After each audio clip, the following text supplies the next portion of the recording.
Kaleiko to the podium. Dr. Kaleiko is an alumni of the USC School of Pharmacy and CEO of the Keynote Family Foundation. So please join me in welcoming her. Thank you so much, Cynthia. Let me get an idea of who's in the room. How many of you guys are from the School of Pharmacy? Oh, good showing. How about medicine, MD program? PhD? PT or OT? Nice. Well, welcome to this side of campus. It's such a pleasure to be with you guys this afternoon. So, so I'm Danielle Kaleiko. I'm an alumna of the School of Pharmacy and also of the Schaefer Center. So I'm a pharmacist and I'm also a health economist. So I've got my master's in health economics and policy from USC as well. And I'm also the CEO of the Keynote Family Foundation, which is a nonprofit organization based in Bakersfield, California, whose mission it is to promote health equity and access to pharmacist-provided healthcare services, especially for underserved communities.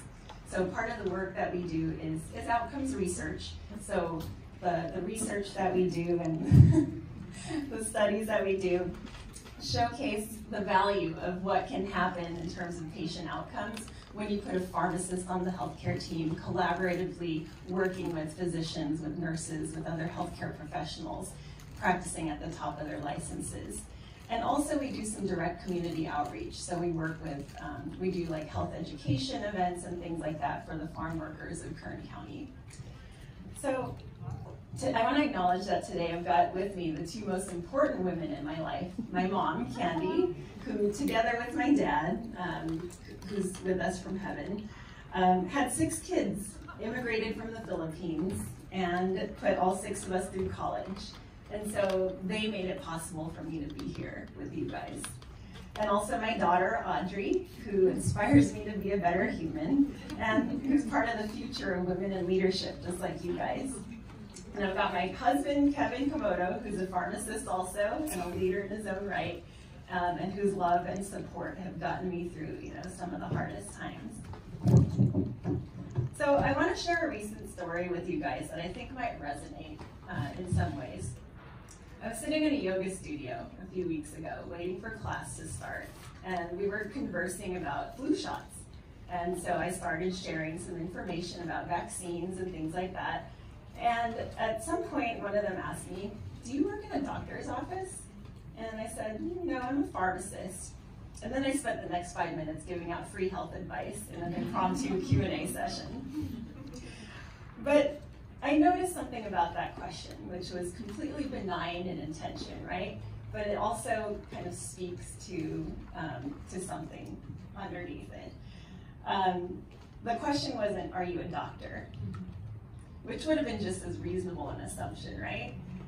And if I had been male, would that question have been posed differently?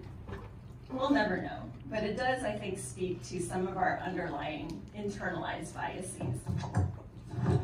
And if we're not careful, we can allow some of those biases to really take root. In some cases, those biases can lead to imposter syndrome. I don't belong here. I don't deserve this. I got lucky. Do any of those resonate with you guys? Yeah. I'm here to tell you right now, those are all lies. You belong here, you deserve this, and you earned this. And chances are you're here probably with the help of other people, as am I. But that doesn't diminish the work that you've done, the sacrifices that you've made yourself, the blood, sweat, and tears that you've put to be here. So imposter syndrome is a real thing, and it is a result of our internalized biases. In other cases, our biases as healthcare providers can mean the difference between life and death. It's no secret that Black and Indigenous mothers are 3 to 4 times more likely to die in childbirth than their white counterparts.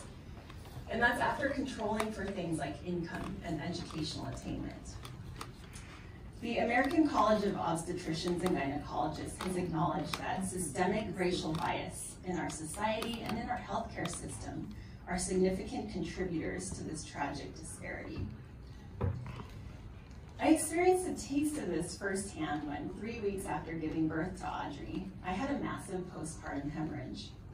I went to the doctor, and he ended up dismissing my symptoms and sending me home. 2 days later, I was back in the hospital receiving a blood transfusion. I'm telling you guys this to really say that we can do better than this. It's up to us, and it's on all of us to do better. So we've got some work to do. And I'm looking at the men in this room too, to be our allies in this, because we can't do this work alone.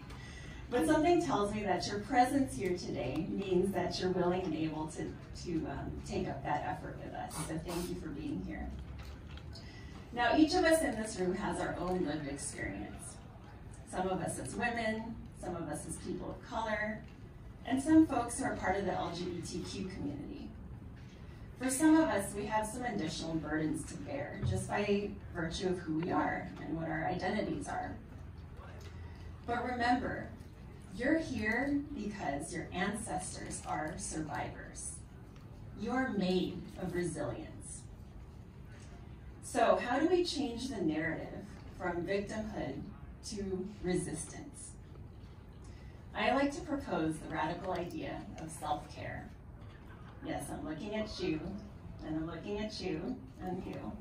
We're healthcare professionals, and we're notoriously bad at self-care.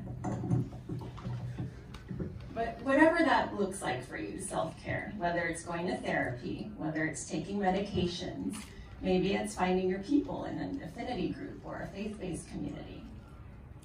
Maybe it's setting boundaries for yourself, or maybe it's listening to Lizzo's album on repeat.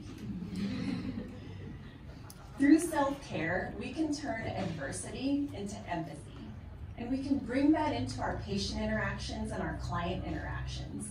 And that humanizes us. Our experiences humanize us, and our patients can see that. Now, as you progress through your career, eventually you're going to reach a position of influence. And the beauty of that is that we can lift up other people within our spheres of influence. And that can be financial, maybe through scholarships or things like that, but it doesn't have to be. For a modest investment of time, you can be mentoring students, or volunteering for interview days, or maybe mentoring people in your very own workplace, technicians, assistants, aides.